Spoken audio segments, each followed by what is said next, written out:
दोबारा से करो, शुरू से। बिस्मिल्लाहिर्रहमानिर्रहीम। आप तमाम स्टूडेंट्स को खुशामदीद third group of medical college लिया कुंदिया कैंपस। मैं आपकी एज अ कोर्स इंस्ट्रक्टर और इससे पहले कि हम लेक्चर की तरफ जाएँ, थोड़ा सा ब्रीफ इंट्रोडक्शन। यास्मीन अख्तर, मेरा नाम यास्मीन अख्तर और मैंने एमफिल फॉर्म ली doctor of pharmacy 5 years plus MPhil in pharmacology complete किया कराची फवाद से। इसके अलावा मेरा 11 साल का एक्सपीरियंस है, जिसमें मैंने एज अ क्लिनिकल फार्मासिस्ट काम किया हॉस्पिटल में, एज अ हॉस्पिटल फार्मासिस्ट भी काम किया डिफरेंट हॉस्पिटल्स कराची में, और एज अ रिटेल फार्मासिस्ट। साथ ही मैंने कराची के डिफरेंट हॉस्पिटल्स में एज अ टीचर और कोर्स इंस्ट्रक्टर काम किया नर्सिंग स्टूडेंट्स के लिए, और कैटेगरी डिस्पेंसर कैटेगरी भी कोर्स को कवर कराने के लिए। अच्छा, अब यहाँ पे हम वो अपने सब्जेक्ट की तरफ चलते हैं। आपको डिस्पेंसर कैटेगरी बी में जो है ना टोटल जो 5 सब्जेक्ट्स हैं वो कवर करने होंगे, जिसमें हमारा जो पहला सब्जेक्ट है वो है एनाटमी एंड फिजियोलॉजी, साथ में जो है बायोकेमिस्ट्री। थर्ड सब्जेक्ट है आपका माइक्रोबायोलॉजी, और फोर्थ है pharmacognosy and fifth is the pharmaceutics. आज जो हम कोर्स कवर करने जा रहे हैं वो है हमारा फिजियोलॉजी।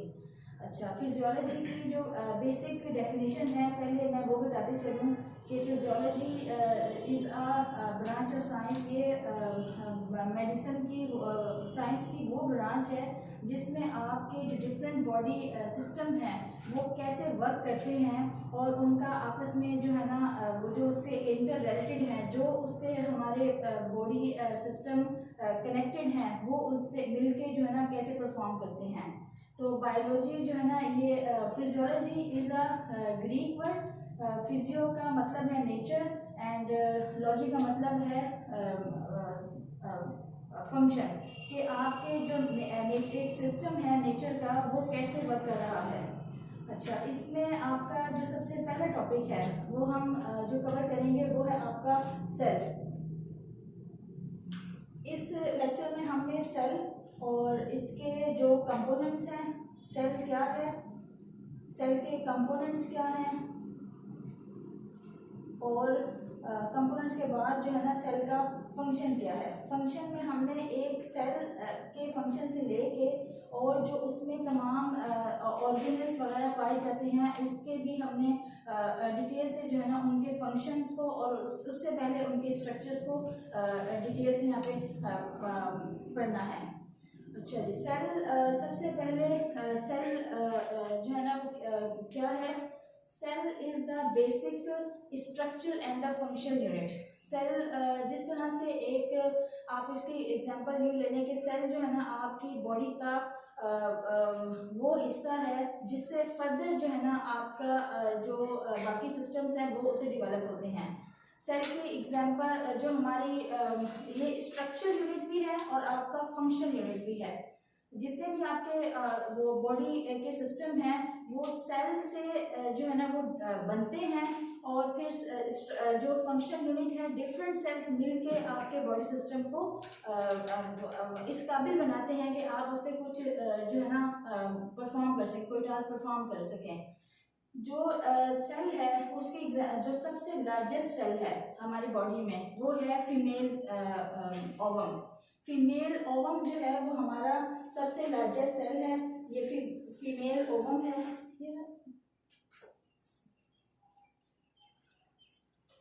सबसे जो लार्जेस्ट सेल है आपका वो है फीमेल ओवम। सेल की मतलब कि यहाँ पे ये बताने की ज़रूरत इसलिए है कि एक सेल जो है ना वो कैसे तख्लीक पाता है, ठीक है। और जो सबसे स्मॉलेस्ट है वो है आपका मेल स्पर्म। ये दोनों जो है ना आपके female ovum and mail sperm मिलकर जाइगोट बनाते हैं। जाइगोट जो है ना ये प्रोडक्शन करता है एक सेल की, ठीक है। जाइगोट जो है ना मिलके एक सेल की प्रोडक्शन करता है, और सेल जो है ना आपके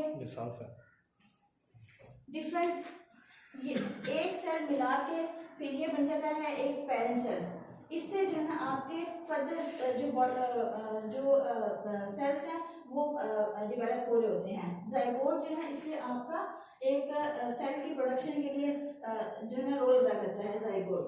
अच्छा, अब सेल का जो है डिफरेंट टाइप के आपके बॉडी में सेल्स हैं, लाइक आपके नर्व सेल्स हैं, कनेक्टिव सेल्स हैं, मस्कुलर सेल्स हैं, ये डिफरेंट आपके सेल्स हैं। लेकिन उससे पहले हम जो सेल है उसकी अगर डिटेल पढ़ें, आपका जो एक सेल है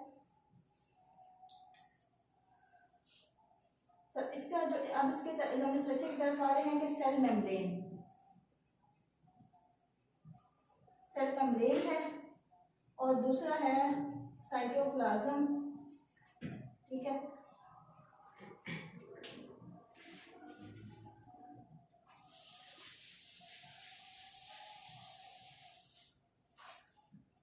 सपोज करें अगर इस सेक्शन में हम सेल की जो पूरी एक डायग्राम है वो मैं आपको बताती हूँ। ये है आपका एक सेल, ठीक है, ये उसकी जो है ना आउटर लेयर है सेल मेम्ब्रेन की।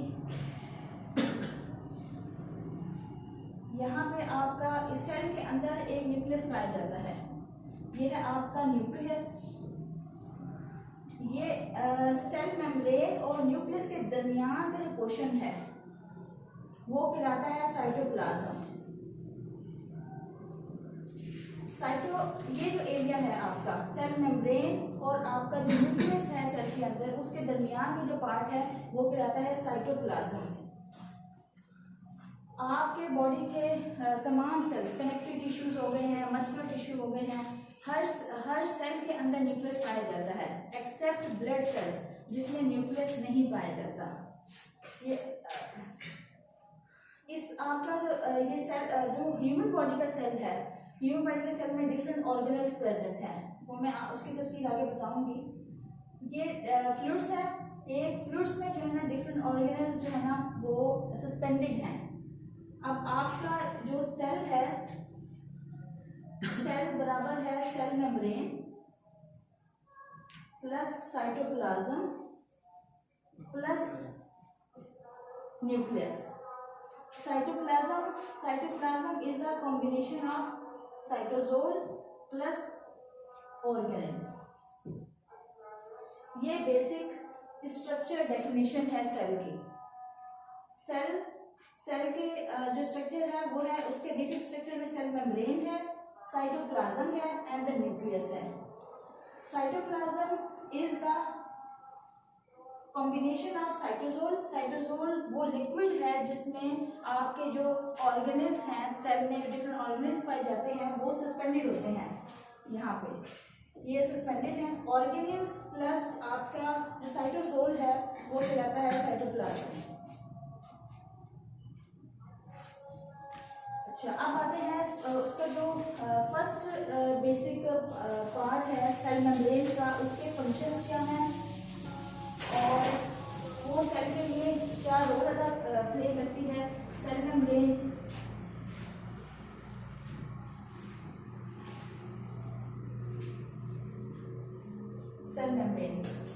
क्या है? ये सेल की आउटर कवरिंग है, प्रोटेक्शन देती है, सेल की प्रोटेक्शन के लिए है। नंबर 2, आपकी जो भी चीज़ें हैं, जैसे जो हम सेल है उसमें डिफरेंट चीज़ें पाई जाती हैं, लिपिड्स भी है, प्रोटीन्स भी हैं और डिफरेंट मिनरल्स भी हैं, कार्बोहाइड्रेट्स भी हैं। तो सेल मेम्ब्रेन जो है ना आपका जो ट्रांसपोर्ट सिस्टम है इनर एंड आउटर, उसे जो है ना वो कंट्रोल करती है।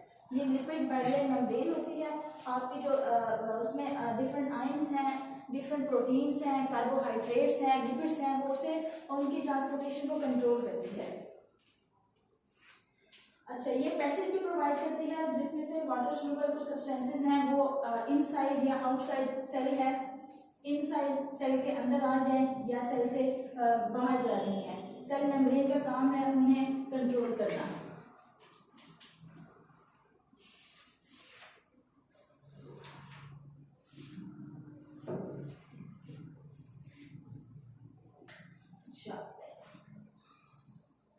अब है हमारा साइटोप्लाज्म। बारे में अगर एग्जाम पॉइंट ऑफ व्यू से जो मेन क्वेश्चंस हैं वो यही है कि सेल क्या है, उसके कंपोनेंट्स क्या हैं। तो ये जो सेल मेम्ब्रेन है, साइटोप्लाज्म है और न्यूक्लियस है, ये उसके मेन कंपोनेंट्स हैं। अब हम आ रहे साइटोप्लाज्म की तरफ। साइटोप्लाज्म जो है ना आपका, जो ये सेल है, ये सेल मेम्ब्रेन है और ये न्यूक्लियस है। इसके दरमियान जो ये वाला पूरा पार्ट है ये साइटोप्लाज्म कहलाता है। ये पूरा पार्ट सेल का साइटोप्लाज्म कहलाता है।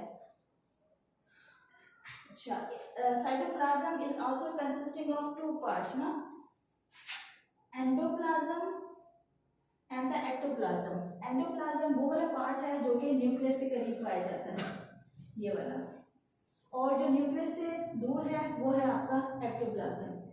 साइटोप्लाज्म के टू डिवीजन्स हैं, एक्टोप्लाज्म एंड दो जोन्स हैं, दो लेयर्स कहते हैं आप उसको।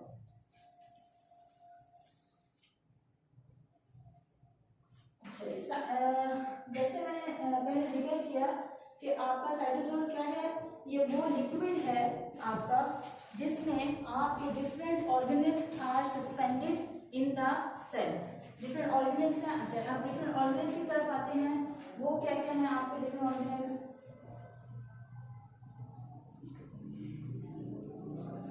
एंडोप्लाज्मिक रेटिक्यूलम,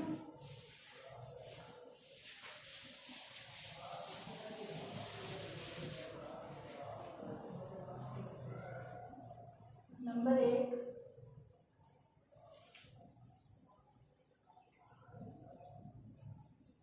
सेल की पिक्चर ड्रॉ कर दो तो ज़्यादा समझ आ जाएगी, इस तरह समझ नहीं आएगी आपको इन राइटिंग ना, क्योंकि ये एक पिक्चर है पूरी, जिसे मैं आपको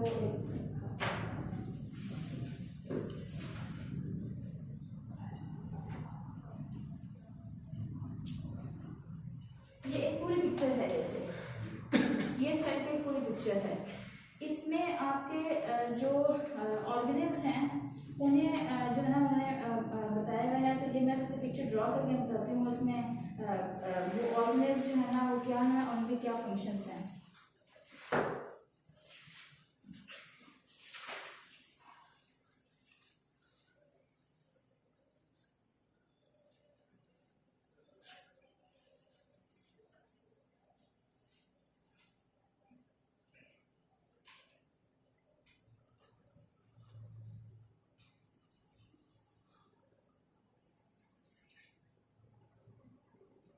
अच्छा जी, रफ एंडोप्लाज्मिक रेटिक्यूलम।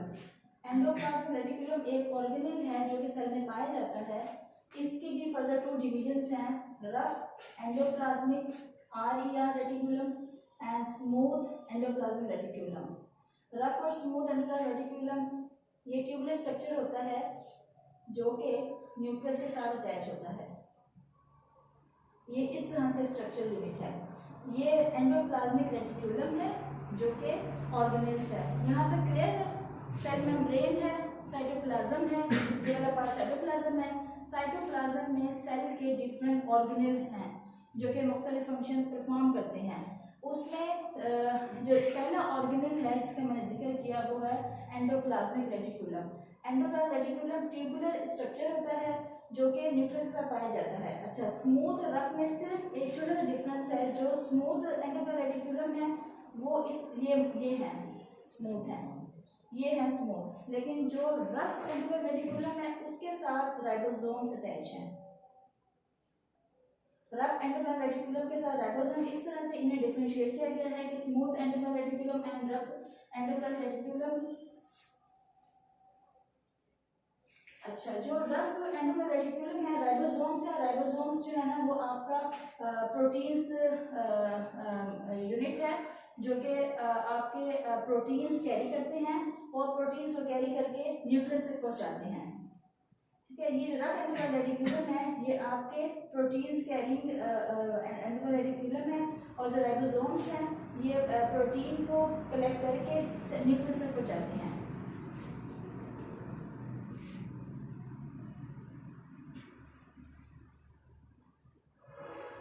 जो स्मूथ रेटिक्यूलम है उनके different function, lipid metabolism, protein synthesis. आपका जो लीवर है ऐसा ऑर्गन है जिसमें बहुत ही ज़्यादा तादाद में स्मूथ एंडोक्राइन रेटिकुलम पाए जाते हैं और वो ग्लाइकोजन जो है ग्लूकोज है उसके सिंथेसिस में मेन रोल अदा करते हैं। इतना मतलब ब्रीफ सा जो फंक्शन है एंडोक्राइन रेटिकुलम का वो यहाँ पे आपको आपके सिलेबस पॉइंट ऑफ व्यू से भी रिक्वायर्ड है और इतना ब्रीफ इंट्रोडक्शन ही आपके लिए एग्जाम पॉइंट ऑफ व्यू से भी काफ़ी है। अच्छा, राइबोसोम्स क्या है? डिफरेंट सेल में डिफरेंट राइबोसोम्स भी पाए जाते हैं। राइबोसोम्स जो है ना आपके प्रोटीन प्रोडक्शन करवाते हैं। राइबोसोम का फंक्शन क्या है? ये प्रोटीन सिंथेसिस करवाते हैं और सेकंड जो है ना इस आरएनए जो है ना मौजूद होता है। आरएनए आपका आरएनए भी इसमें राइबोसोम्स जो है ना वो कंटेनिंग आरएनए आपके जो है ना वो प्रोटीन सिंथेसिस में हेल्पफुल होते हैं।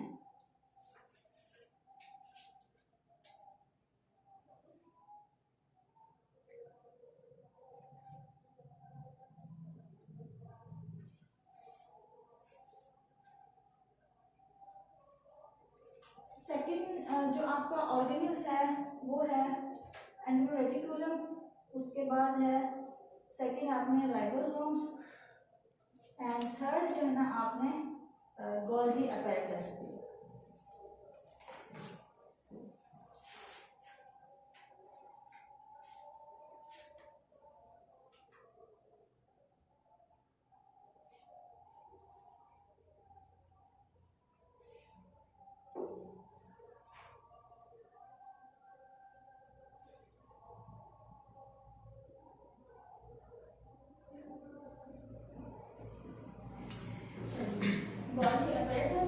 गोल्जी अपैरेटस का मेन फंक्शन है कि वो लाइसोसोम्स की प्रोडक्शन करवाता है, लाइसोसोम प्रोडक्शन। अच्छा, गोल्जी अपैरेटस जो है ना आपके पास इस स्ट्रक्चर के साथ मौजूद है।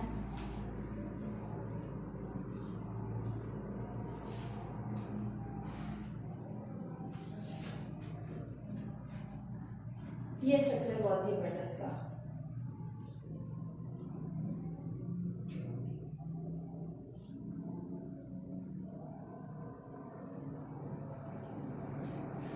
ये गोल्जी अपैरेटस है। आपका जो ऑर्गेनल्स है ये गोल्जी अपैरेटस का ऑर्गेनल्स है।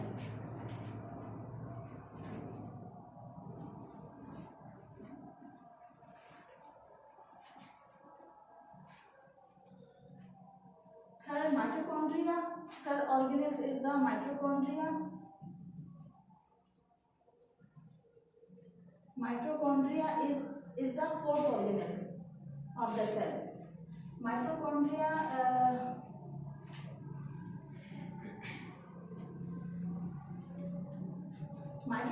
is the powerhouse. इसे पावर हाउस क्योंकि ये एटीपी की प्रोडक्शन करवाता है। एटीपी इज द माइटोकॉन्ड्रिया का जो है फंक्शन पॉइंट ऑफ व्यू से पावर हाउस कहते हैं क्योंकि ये आपका एटीपी है उसकी प्रोडक्शन करवाता है और ATP is a source of pyruvic acid, amino acid and fatty acids are converted.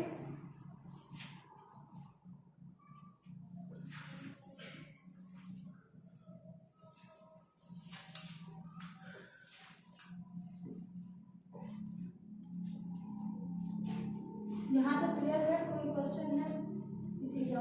Everything is clear.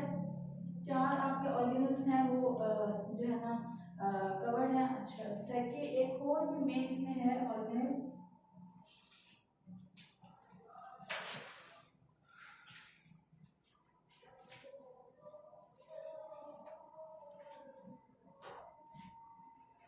कल जो हम इंशाल्लाह लेक्चर करेंगे आपने जो ये वाला है इसमें डिफरेंट पार्ट हैं लाइक इसका अगर लिटल इंफॉर्मेशन के स्ट्रक्चर है, अगर ये कितने नैनोमीटर साइज के हैं, इनकी अगर कोई लेयर है, inner layer outer layer, structure unit जो है ना लिटल सा इन 2 लाइंस जो है ना वो कर लें। जितना लेक्चर आज हम इंशाल्लाह कवर करेंगे इसे आपने कल एक दफ़ा रीड करके पूरा सेल ऑर्गेनेल्स और इसके जो है ना फंक्शंस, और फिर जो है जो भी क्यूरीज होंगे वो कल के लेक्चर में हम कवर कर लेंगे।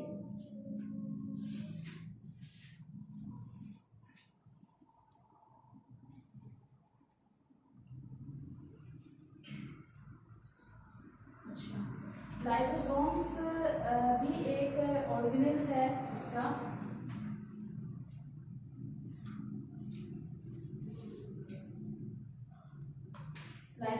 लाइसोसोम्स का क्या फंक्शन है?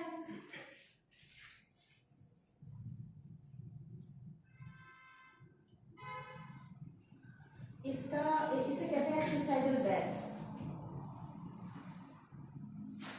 ये वो तमाम जब सेल जो है ना वो बिकम डेड, लाइसोसोम्स को कहते हैं सुसाइडल बैग। जब एक सेल जो है ना वो काम करना बंद कर दे और वो डेड हो जाए तो ये इनगल्फ कर लेता है, सेल को डाइजेस्ट कर जाता है, इसीलिए लाइसोसोम्स को कहते हैं सुसाइडल बैग।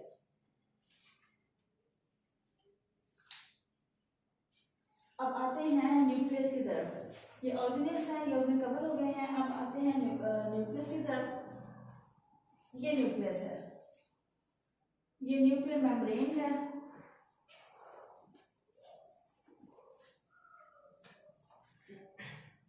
न्यूक्लियोलस है।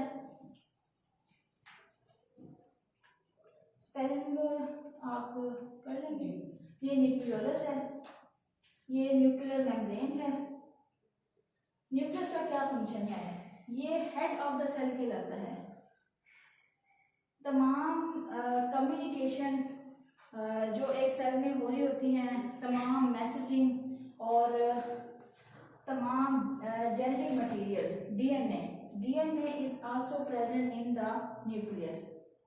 DNA is the genetic transformation material, जो कि आपकी जितनी भी जेनेटिकल वो है इंफॉर्मेशन है फ्रॉम पेरेंट सेल टू दी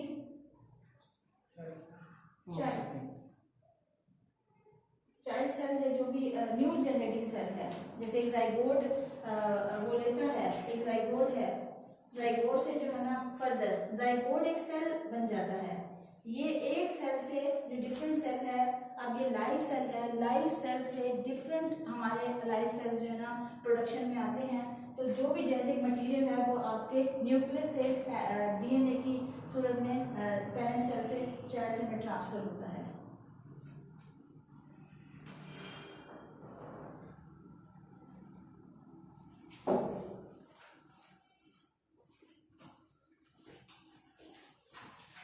अच्छा, ये आपके सेलुलर एक्टिविटी न्यूक्लियस का क्या रोल है?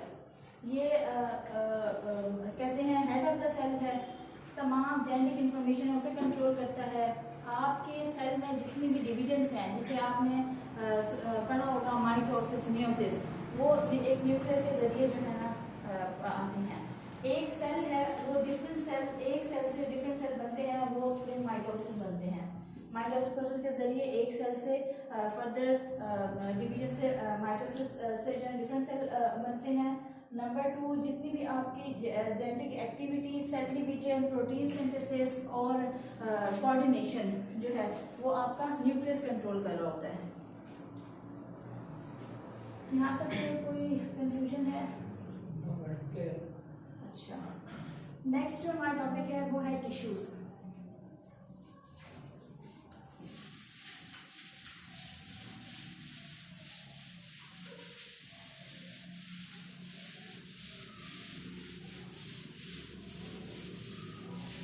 टिश्यू क्या है? Collection of cells. एक सेल है, सिंगल यूनिट है।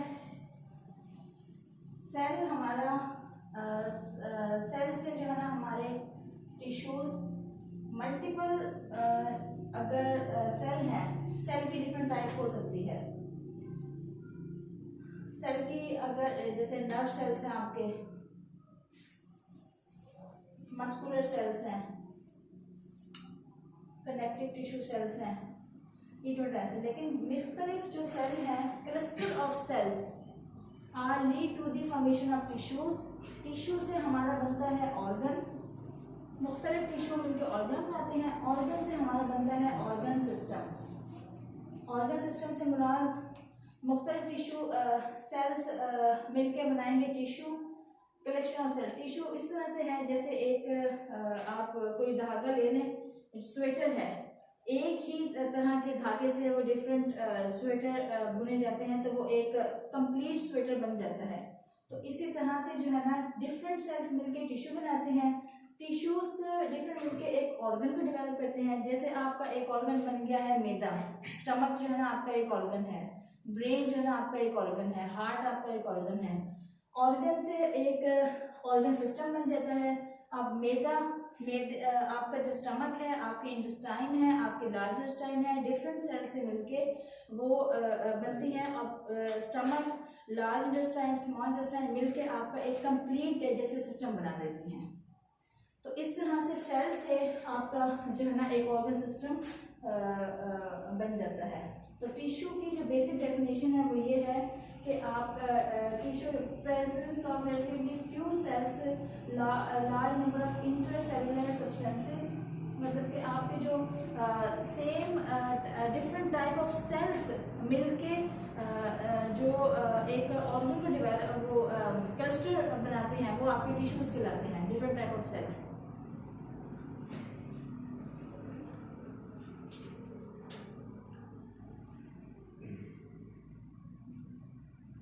Four type of basic tissues are present. Four types of basic tissues. Number 1, epithelial tissue. Epithelial tissue.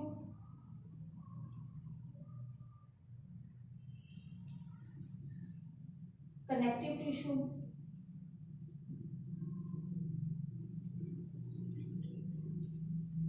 Muscular tissues and the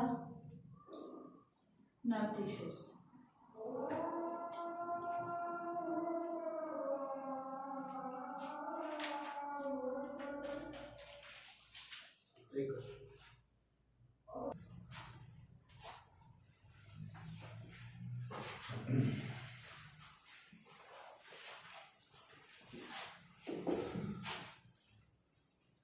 अच्छा, epithelial cells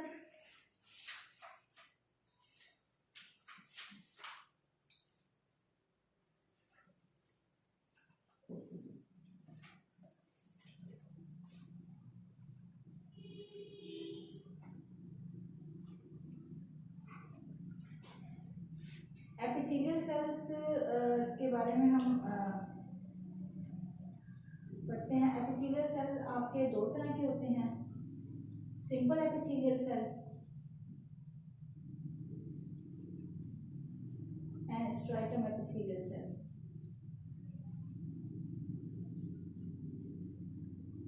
simple epithelial cell का function क्या है? ये आपके जो अंडरलाइंग ऑर्गन्स हैं उन्हें प्रोटेक्शन देता है। सिंपल एपिथेलियल सेल्स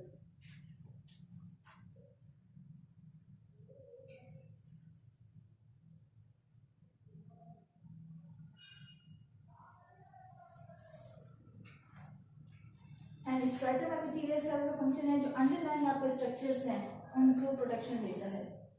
दो तरह के epithelial cell, simple and the epithelial.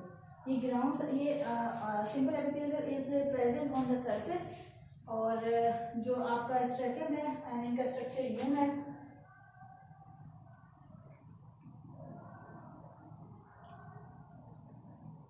ये आपका सिंपल एपिथेलियल सेल है, न्यूक्लियस इनसाइड। लेकिन जो आपका स्ट्रैटम एपिथेलियल सेल है वो आपका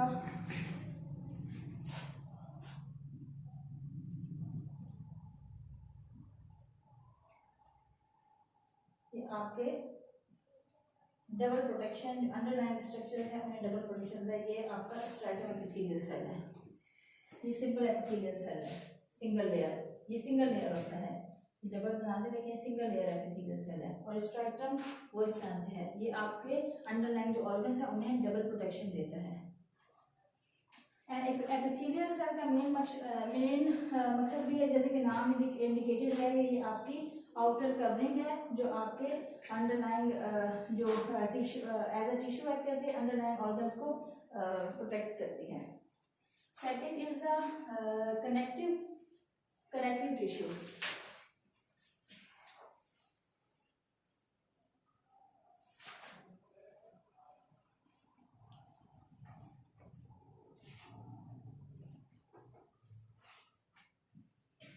कनेक्टिव टिश्यू में आपके फ्यू सेल्स पाए जाते हैं, लेकिन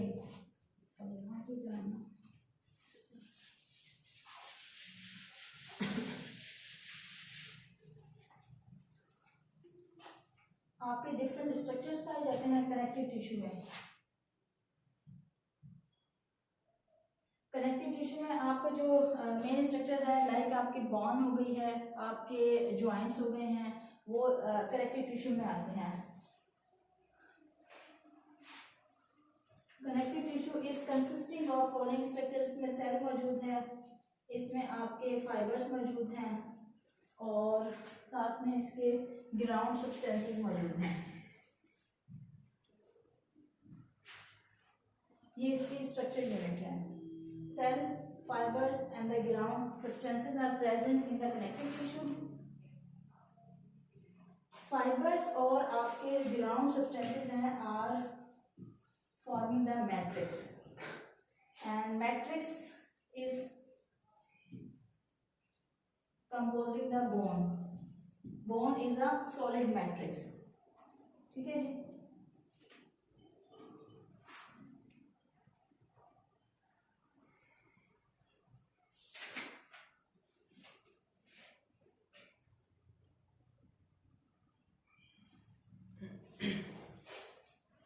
फाइबर्स कौन कौन से मौजूद हैं? Collagen fibre, collagen fibres,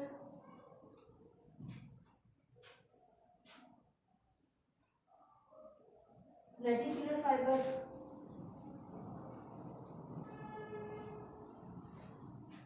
to types of fibres are present, elastic fibres.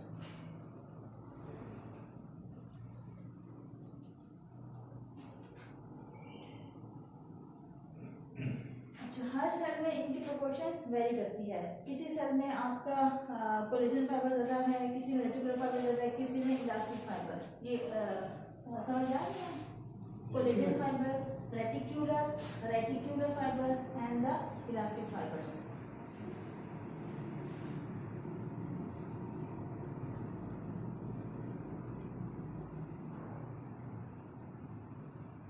अच्छा, different types of cell, fibroblast,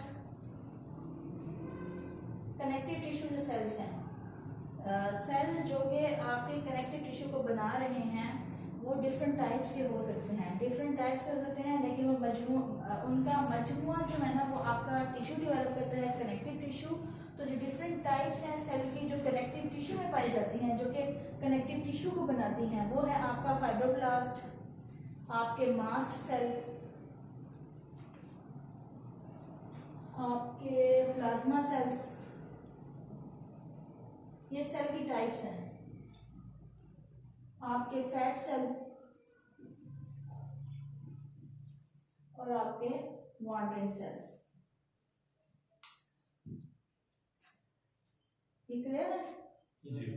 जैसे कि आपको जैसे क्या सेल जो है वो मिलकर टिश्यू बनाते हैं। कनेक्टिव टिश्यूज में जो डिफरेंट टाइप्स ऑफ सेल पाई जाती हैं वो हैं fibroblast cell, mast cell, plasma cell, fat cell and the wandering sales.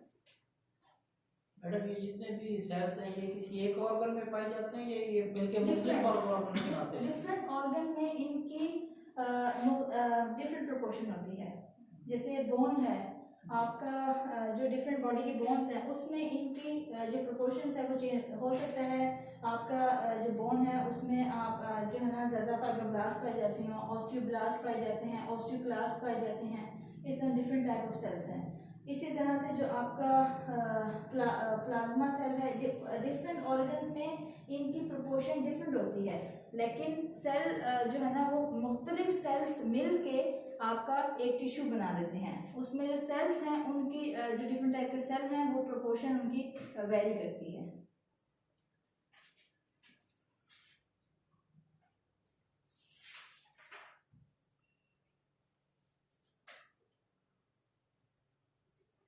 अच्छा, अब आते हैं बोन। मैंने आपको एग्जांपल दी थी कि आपका जो ये है सेल फाइबर ग्रेनुलर, ये एक मैट्रिक्स बनाते हैं और मैट्रिक्स से आपकी एक बोन बन जाती है।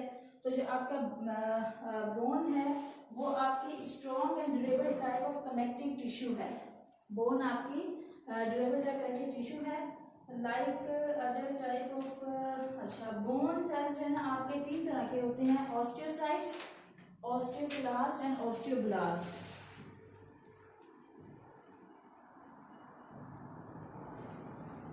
Osteocytes, osteoclast and osteoblast.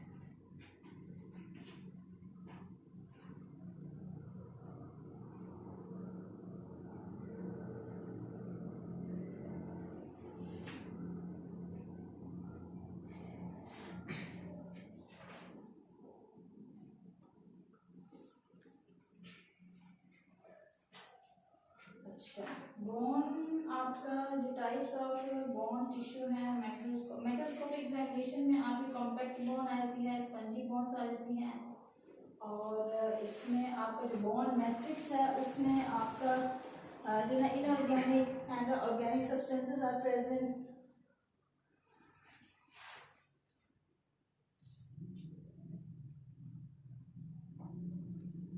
अच्छा, short bones, irregular bones, bones का फंक्शन क्या है? Framework of the body, muscles का अटैचमेंट देती है। ये आपका फ्रेमवर्क ऑफ द बॉडी है बोन। इसके अलावा ये आपके अटैचमेंट देती है मसल्स एंड टेंडन्स को, permit the movement of the body as a whole and part of the body.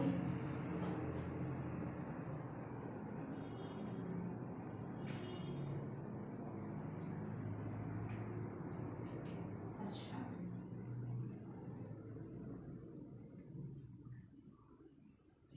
और बोन आपको प्रोवाइड करती है reservoir for the different minerals, and different minerals में है कैल्शियम फॉस्फेट। ठीक है जी,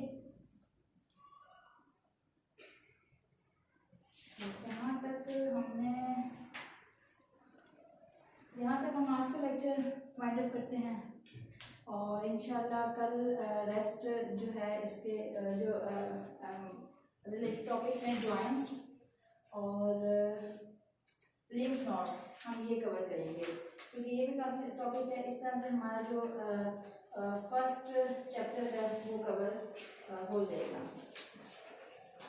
ठीक है जी, थैंक यू।